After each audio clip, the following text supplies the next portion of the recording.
Hello,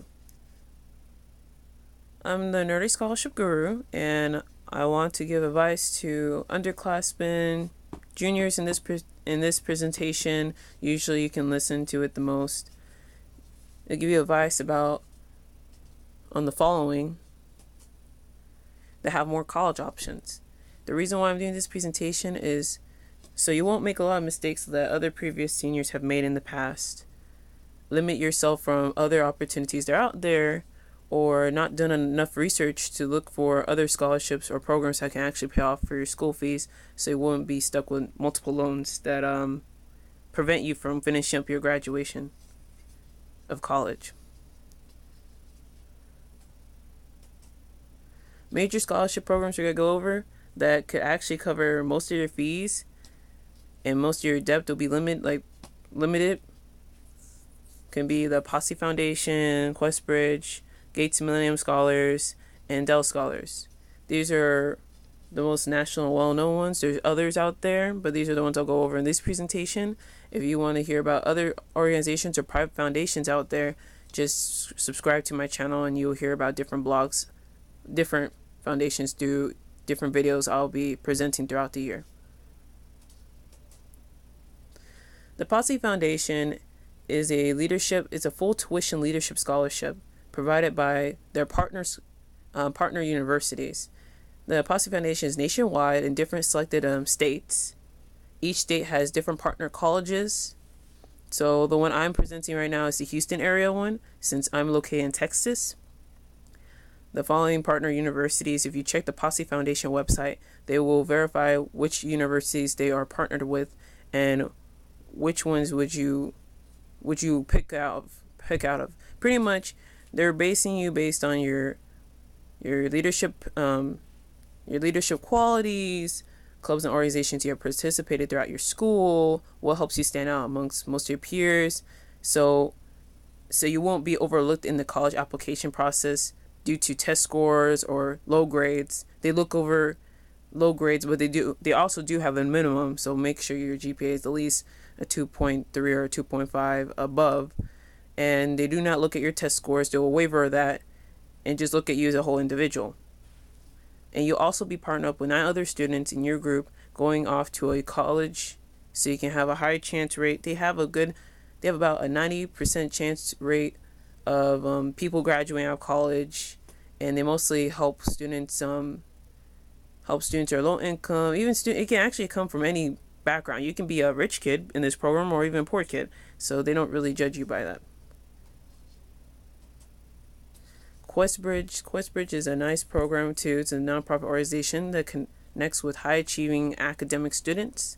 So if you're a great test taker on ACT, SAT, you have a great GPA, if you rank 1, go for it. Then it doesn't matter your ranking. If you have outstanding GPA, outstanding SAT score or ACT score, they also look at that, or any academic achievements that are nationwide, like a National Merit Scholar. They do look at those qualities of a student, so go for it.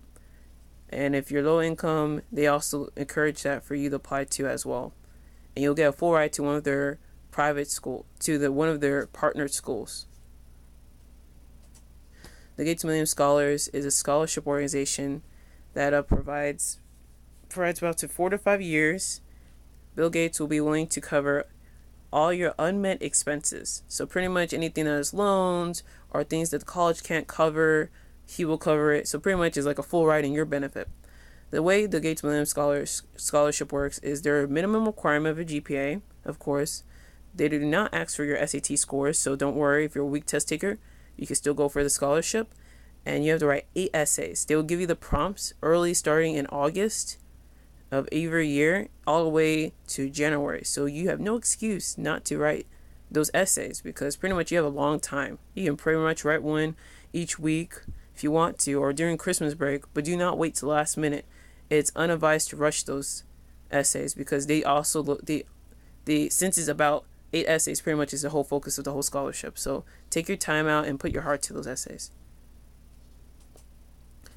Dell Scholars is a great scholarship. It's a scholarship that provides mentorship throughout your whole thing, 4 to 6 years in college. They provide $20,000 scholarship that you can use for any unmet expenses, a $2,000 book scholarship, a Dell laptop for free, and you can use this scholarship for any school of your choice within the U.S. You must be either an AVID, or you're in Co-op or Genesis, or other selected programs that work with Dell scholars. You check their website to hear more information. They usually open from November 1st to January 15th, so make sure you apply. Fill out the statement. It's like short essays, so it's pretty much all about you. So talk about yourself. Improve yourself over the summer. If you're in the summer and not doing anything, and you're not doing dual credit courses at a community college for free through your school program, if they don't offer that, summer school to catch up, college programs that are provided by different institutions during the summer, volunteer programs like the Houston Food Bank Student Heroes Leadership, or other programs that you can look out for, like outreach or your church. Look for those. Summer jobs, paid internships, research for more scholarships. That's pretty much what I did when I was a junior back then. Update your resume, play with college online financial aid calculators, pretty much find an estimate of how much it'll cost to go to that university, or create a Zinch.com account. That will help you expand your knowledge and your research on different scholarships and colleges out there as well. Take the time to volunteer for the summer. Colleges also look at your background of, did they give back to their community? Because pretty much everybody who lives in your community is actually paying you to go to high school. Pretty much the taxes do pay for your high school.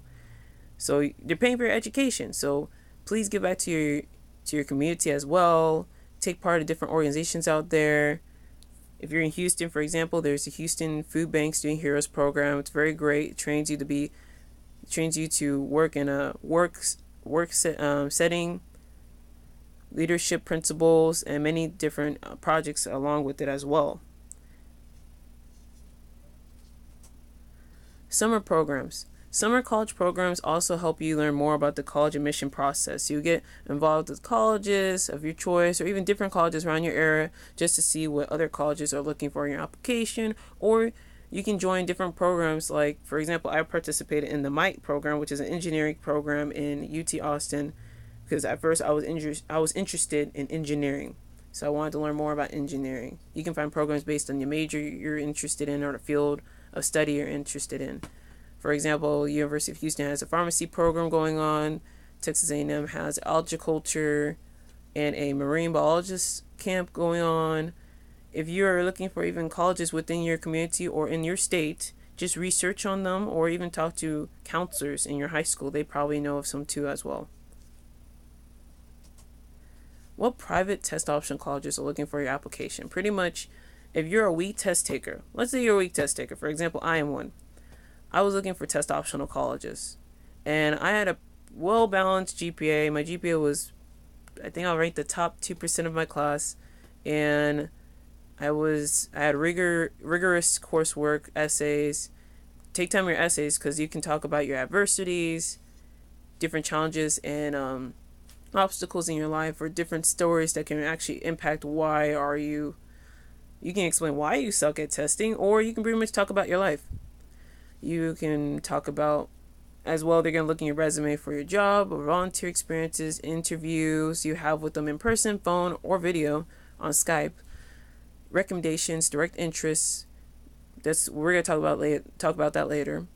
Art portfolio, tryouts, or audition if needed. This is what a resume really helps with, because you can put this all on one resume, and pretty much that'd be your whole rounded view on you as an applicant, instead of looking through millions of papers and looking up millions of sites trying to figure out who you are as an applicant.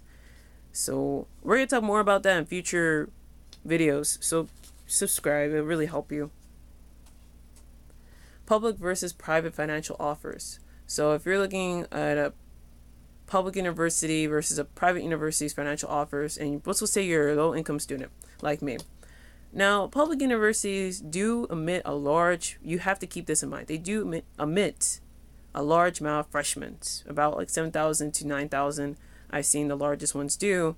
And since they have large money, they have a large endowment, but they have to split it thin, because they're going to fund this class for the next 4 years, and they're going to give you, some of you guys, some chicken change so you can go into college, but at least you're going to get some money. But the problem is with that is it's not going to be enough for you to cover all your unmet expenses. So pretty much you do have to take out large amount of loans. Private schools, most of the time they do emit a smaller amount, about 250 students to 750 students or less. Lucky for you, they will actually, some of them will commit to meeting 100% of your needs, some don't. So you have to contact the university just in case they don't, because you don't want to be stuck with loans that you didn't know about. It's not funny. So the best fit is usually at the cheaper end. If you go to a private university that will be willing to meet 100% of your needs, and it's very helpful, because most of the time they'll combine your financial package full of grants rather than loans. Financial need terminologies, because we're about to go over different financial packages from what I have been giving and what have my friends have been given. So we go over some terminologies like 100% base needs schools that are willing to cover your unmet expenses with mainly as much grants as possible with small amount of loans as possible. Renewable scholarships are awarded more than 1 year. Non-renewable scholarships is only one time only, so keep a track of those.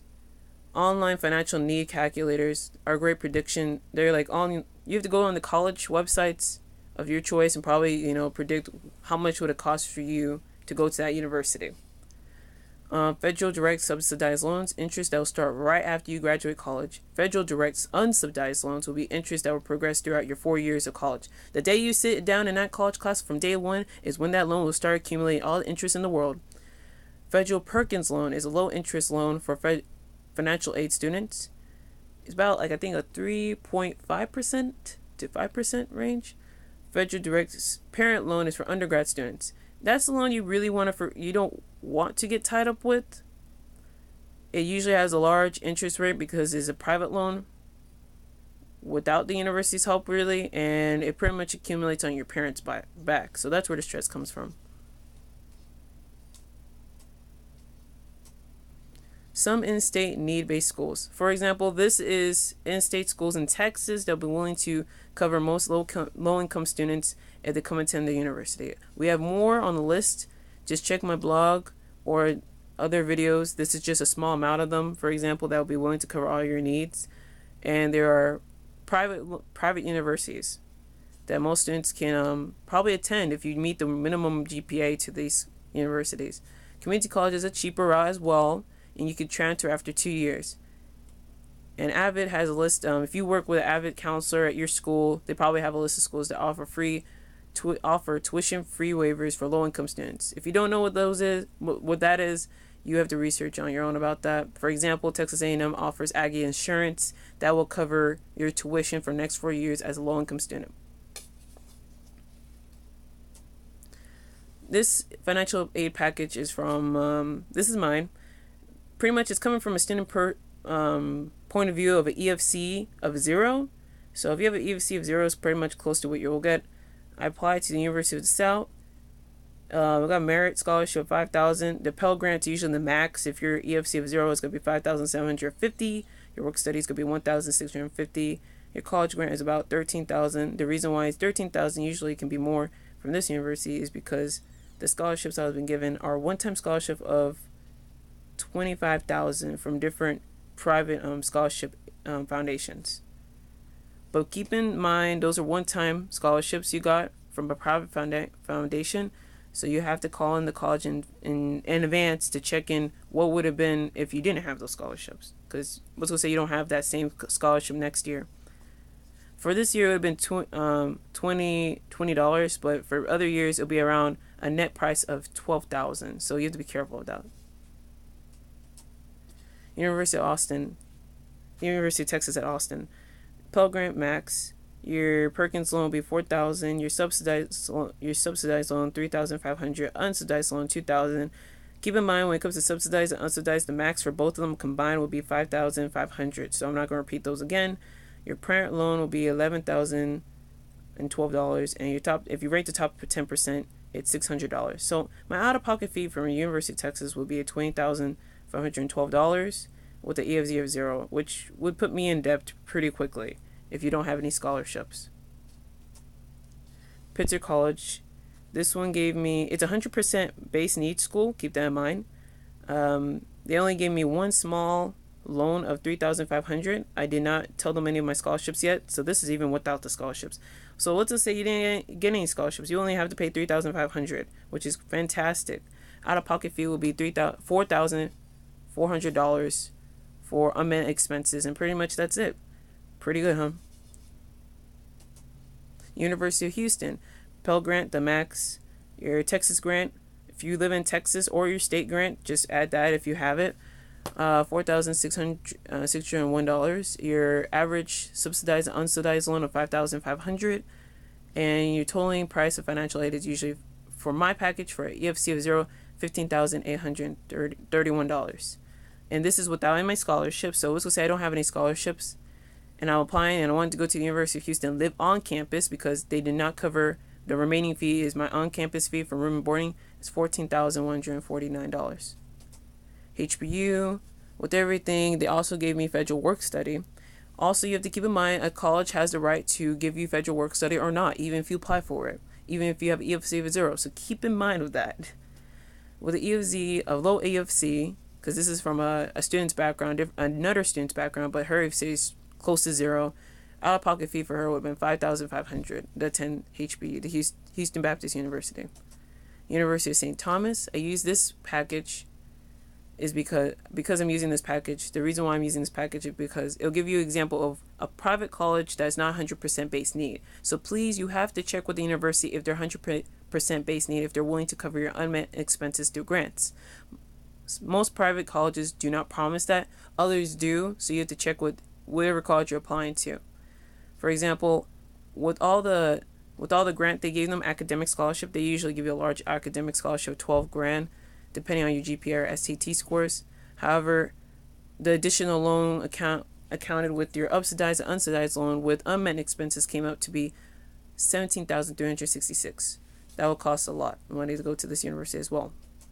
Brother College is a very unique system they have. Every student that is accepted to this college pretty much has a free tuition, and if your EFC is low, pretty much you have a full ride, and out-of-pocket fee is 0 unless you add in your personal travel fees as well. So without any scholarships, you can go to Brother College for free. Very great college, I must say, and good financial need. You won't go into debt. Are you a weak test taker? Check out fairtest.com. It can help you figure out what colleges you want to apply to, so you can have options to pick out of. These are different colleges that offer that text flexibility, optional, a financial need, and who meet 100% financial need. That's what I will do if I can look over the process again. But I'm very happy with the decision I made at the end. College Greenlight helps you show your direct interest through travel grants. So apply for travel grants to visit your college this fall, so you can show direct interest. So you won't have to pay of traveling to traveling to go visit that university. These are two colleges I visited in the fall of 2013. Pitzer College in California through the Pitzer Diversity Program, Swanee in Tennessee through Explore Swanee Program. Very, very fun, exciting programs. And they pay for everything. Check out my blog. Bring your cell phone. Make sure you copy this as well. This is on my blog as well, how to hustle scholarships, and contact information if you need me. Thank you for watching, and subscribe to my blog if you want more information on different topics as a first-generation student from a low-income based background and a low test taker as well. And I got a full ride to the college of my choice. So if you want to do that and you're looking for a goal like that, or if you're looking out for your child out there, or someone you know that needs help with the college process, application, scholarship process, subscribe to my channel and email me anytime you got, or subscribe to my Remind 101 text messaging process. So have a good time, and thank you for listening.